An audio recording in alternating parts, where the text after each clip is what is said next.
So let's talk about my hero.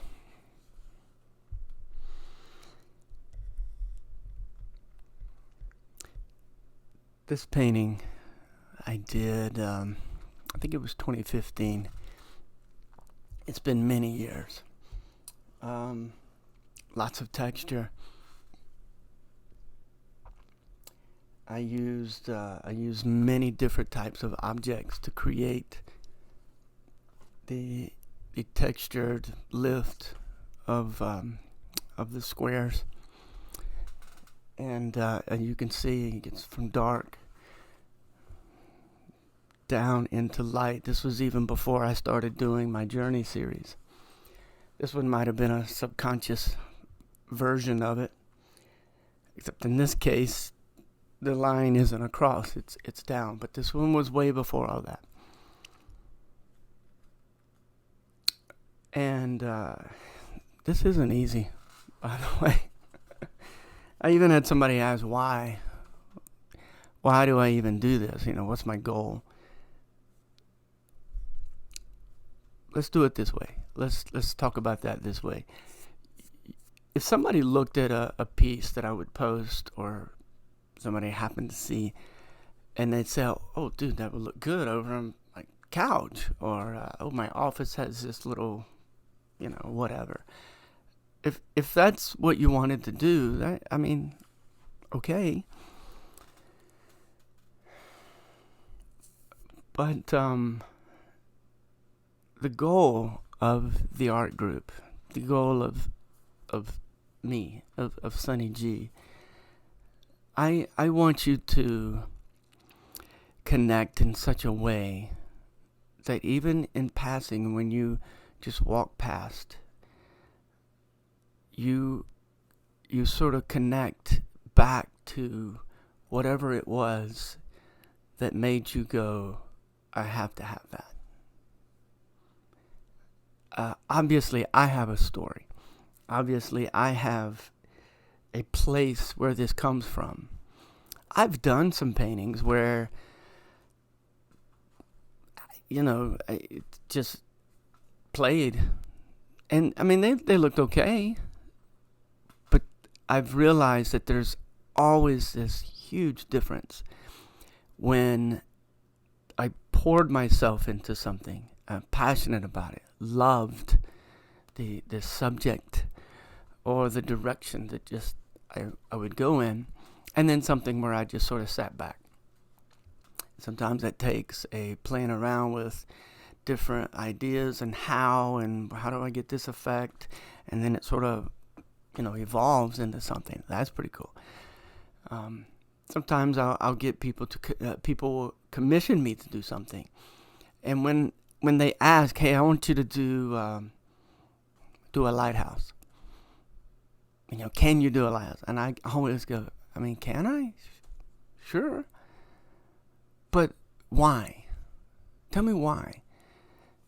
And tell me the reason why. Well, I just like lighthouses. Okay. You don't have to give me a little bit of time. It's not because it takes that long to paint one. It'll just take that long for me to get up the desire to do it. But if you tell me a story on the bridges that you've crossed in your life, and a specific bridge that you used to cross every time, you always think of this or thing, or when you're out on the water, you feel tossed and you're out of, you're not in control of it, but somehow you feel safe in the boat. Whatever the story is, you start telling it to me, and I can see into you. I'm a feeler. I feel it, and then I've got it. Then we can go. And then you have to be able to trust me to be able to reflect visually, artistically, what it is that I feel.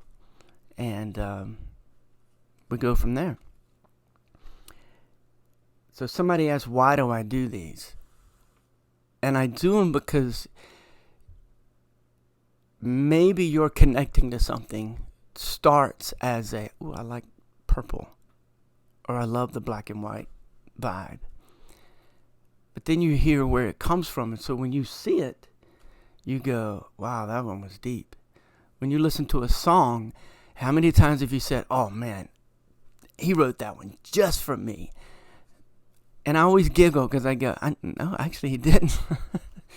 He wrote it for the girl that he was in love with that absolutely crushed his heart. Or he wrote it for his parents because he loves his, and for his kids, and on and on and on. Now you connect it in your life, and so you sort of translate it into how it impacts you, which is what every artist wants, for you to feel connected to it, whatever that it is. It's the same with me. But I have to start somewhere. I sit down in front of a blank canvas. This one's, 48 inches. It's not small that way, but 24 inches high. It's not a huge painting. But when I start, and it's white, and I start down a direction and then off. Or sometimes I've got it in my head and I've painted it 100 times already, and then I try to emulate that and what I see in my head. It evolves sometimes. It's never exactly like I see it in my head. I don't know if I'm better of an artist in my brain than I am in real life. If I am, don't tell me. My ego can't survive. No, I really am the type of artist that if I trust you and I love you, give me that feedback. I do that with very select few people. And I'm tying it back to what this piece is about. I named it My Hero because this is one of the first actual time that I took the outline of me and my 3 sons and placed us against the canvas and traced us. We're all facing that way. You most likely can't see them. Maybe one or two, if you look close, you'll be able to see where the paintbrush goes around the head. But there's a stair step. Here's the most obvious one. That one's me. And then there's the next one. And there's one right here. And then there's a really small one right there. Obviously, me, Dawson, Chan, and Ty. Now, they were much smaller than they are right now. Like, holy cow. If you were to... on this easel, it's down a little bit from when I would have painted it. So, Ty would have still been about that tall. And, stair steps completely. And I knew at one point I would want to paint something where we were just kind of perfectly boom, boom, boom, boom. Now as I gotten older, the sizes is pretty much all about the same. And then like, I'm if I'm taller, barely, than any of them. So this one's us. And the colors. So my last name's Gray. And people love to see life in terms of black and white. I've expressed that before, and it shows up in a lot of my pieces. People love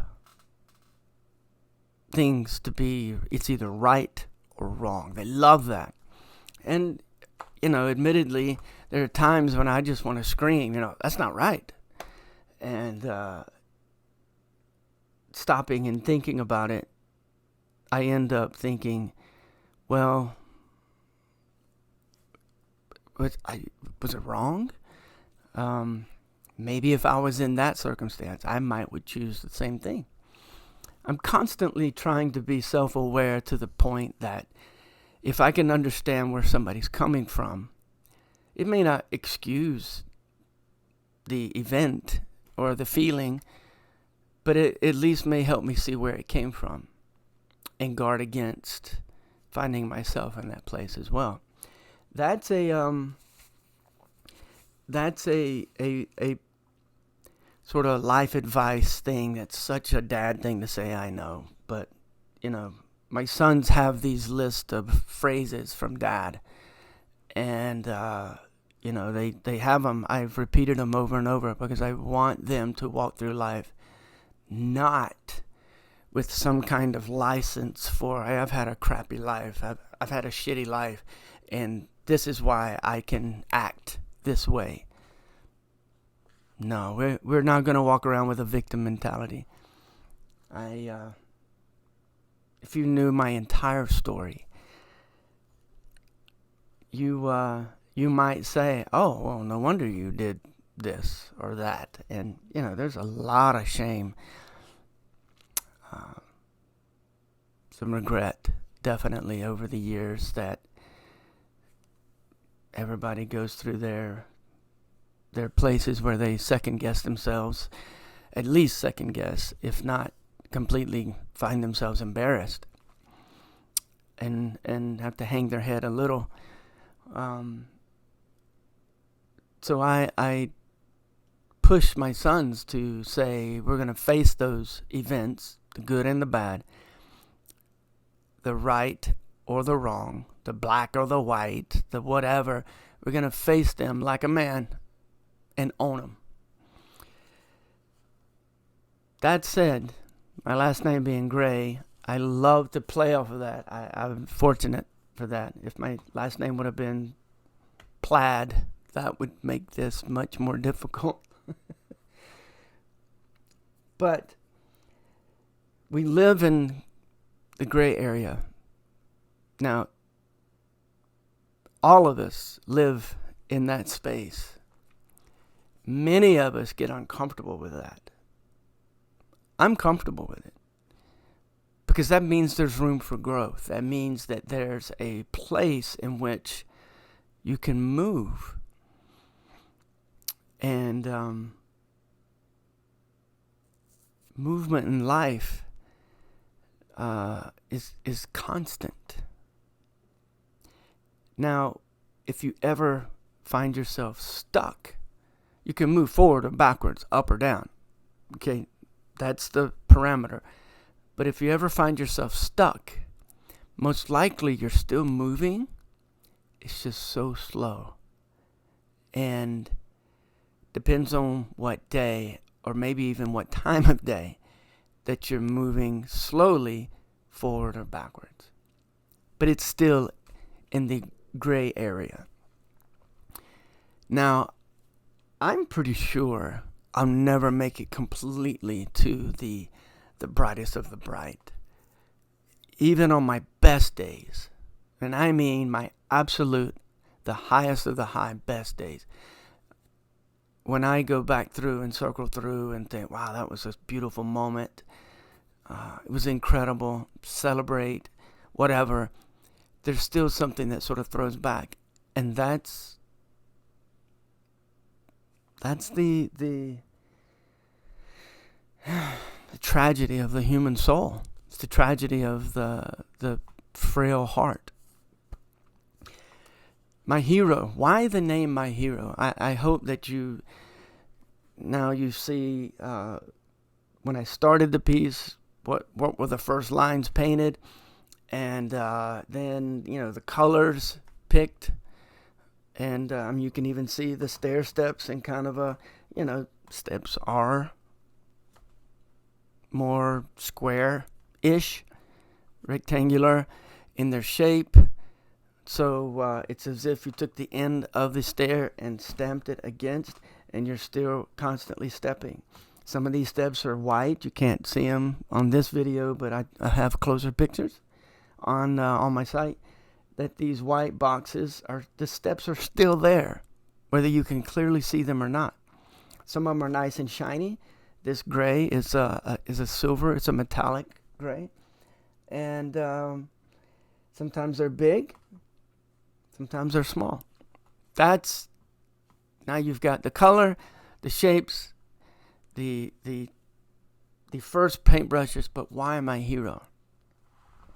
this is when it can get really personal. And I'm just going to try to push out my thought. I'm constantly wanting to make sure that I'm just not purposefully hurting someone. It's just not me. So what I'm getting ready to say, somebody close to me might actually go, oh, wait a minute, I thought I was that. You're just going to have to trust that it's not my intention to have any kind of hurtful, space here. Just where I was at this time and where I find myself many times. Maybe 20, 30 years ago, I was in a different place. But this is where it was here, okay? I had gotten to the point to where I looked around and found myself alone. And by alone, I mean a girl I had been talking to. She said, nah, I'm good. I think I'm going to go date more. That crushed me. I had been divorced for 5-6 years, and that was my choice.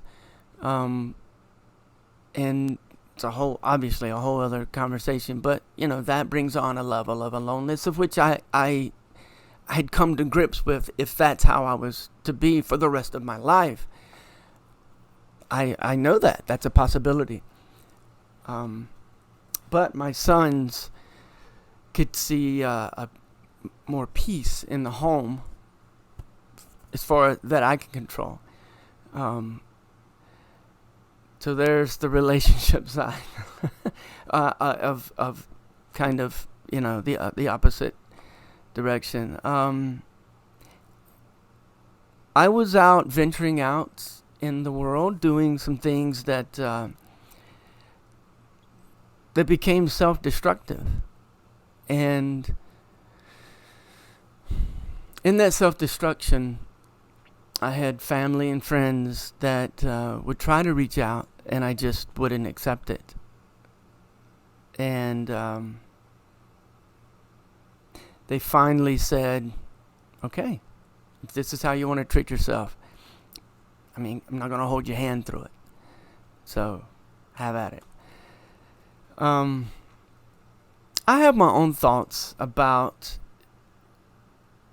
if I was in somebody else's shoes, what would I do? And when I'm on some next level and I have the opportunity to do things, for people, I in my head, I see them in a particular way. And I know that my family and friends, they did the best that they could do with, where they were in their own lives and how they could even see me. And so the long and the short, alone. That's when my father, my mom passed when I was 18, so she had been long gone. My father's relationship was cut. And again, that'll be a whole other conversation, but it was cut. And he was actually pretty close to, even the end of his life. But I was in the space and the stage of where I have a bad day. I come home. Okay. There's nobody to call. I'll always look around and go, okay, I'll take the blame, the fault. Ultimately, it is mine. I might look around and go, I wish this, I wish that, but really it doesn't matter. In the Christian world, they talk about, judgment and standing before God, and you face God alone. You have to give an account for your life. Whatever that looks like, I know ultimately, like I said earlier, I'm not going to walk around with some kind of victim mentality and push off any of the issues of my life on other people. There's no health in that. There's no movement forward movement in that. It's just a simple, you get in that vibe, you get in that place, and that's it. So,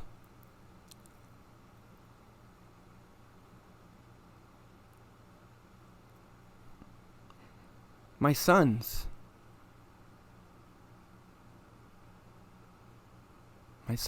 became my hero. And I'm not saying it in plural form on purpose, okay? Because at any given time, each one of them sort of switch and fill that spot. They're 3 different humans with 3 different personalities. I had to parent them in 3 different ways. After I got the first one down the road a good bit, and then started treating, after I got Dawson down the road, and then Chan comes along, and I start doing the same thing with him, and I'm going, what? This worked before, or at least I thought it did, and he's not responding. But again, on a functional level, typical, normal, the way it was intended to be level, there is no guidance of that. I had to learn how to glean from watching and observing and asking questions of people that I love. Definitely my sister. I would say who has more kids than I do, and she's been there, done that. And I would say, and then every now and again, even with her, I would say, "What do you think Mom would say?" And unfair to her, obviously, but that's where I was in the parenting scale as they're coming along, and then I'm going, they're 3 different. So when it comes to a hero, I get it. There's the Avengers and Justice League, and there's a group of them, but whenever they're fighting, just to get nerdy here, they're not punching Thanos or Beowulf or Darkseid or whoever. They're not all punching him at the same time. They're taking their hits and sometimes tag teaming and going in. But ultimately, it's a one at a time thing. So for me, my sons in given situations and circumstances, and not just a circumstance, but even in a vibe that I found myself in, one of them would shine. And one of the more beautiful parts is they had no idea. In fact, if they watch this, it'll be brand new information to them.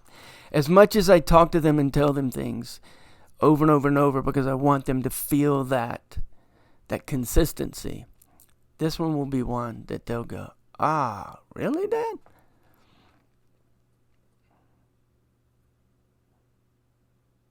The way Dawson would often, unfairly, be firstborn and try to pass along to his brothers, albeit somewhat forcefully sometimes, but because he cared, would want to pass on something that he learned. And I said that very sweet and kind. Firstborn, sometimes they can just look at their brothers or their siblings and go, "Oh my God, you're a stupid idiot. This is how you do it." And I'm constantly looking at Dawson going, "Son, you were 5 at one point, and I was the one pulling you there." Or I would just end up saying, "You know what? You just be a brother, and you go do this. You play a game or something. I'll be Dad. I got this." And, that would happen. Channing, he goes by. Now, the one that has really shown me over many years how to just flow.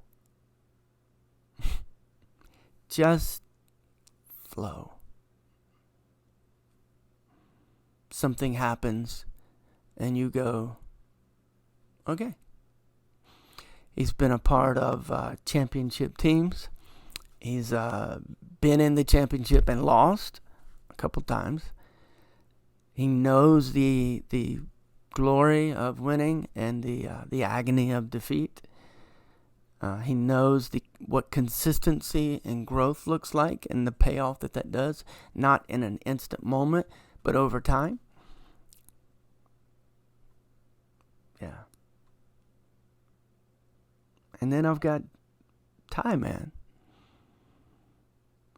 who now so courageously is starting to come to grips with himself as he's getting older. And he just without care would hug and love. And then as you become a little more self-aware, you know how it is as kids get a little older, middle schoolish, and then you start retracting. But I'm watching him blossom and do everything he can to figure himself out. It's a pretty some pretty tough realizations for him, and he's doing it.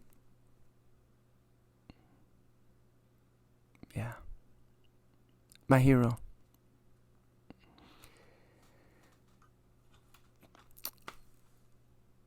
Check out the rest of the close-up pics that are on the site, sonnyg.com.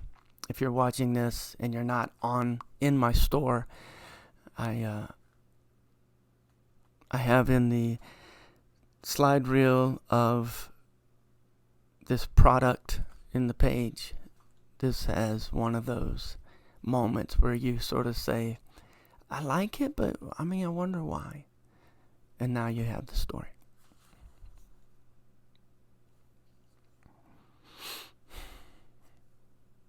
Peace and love.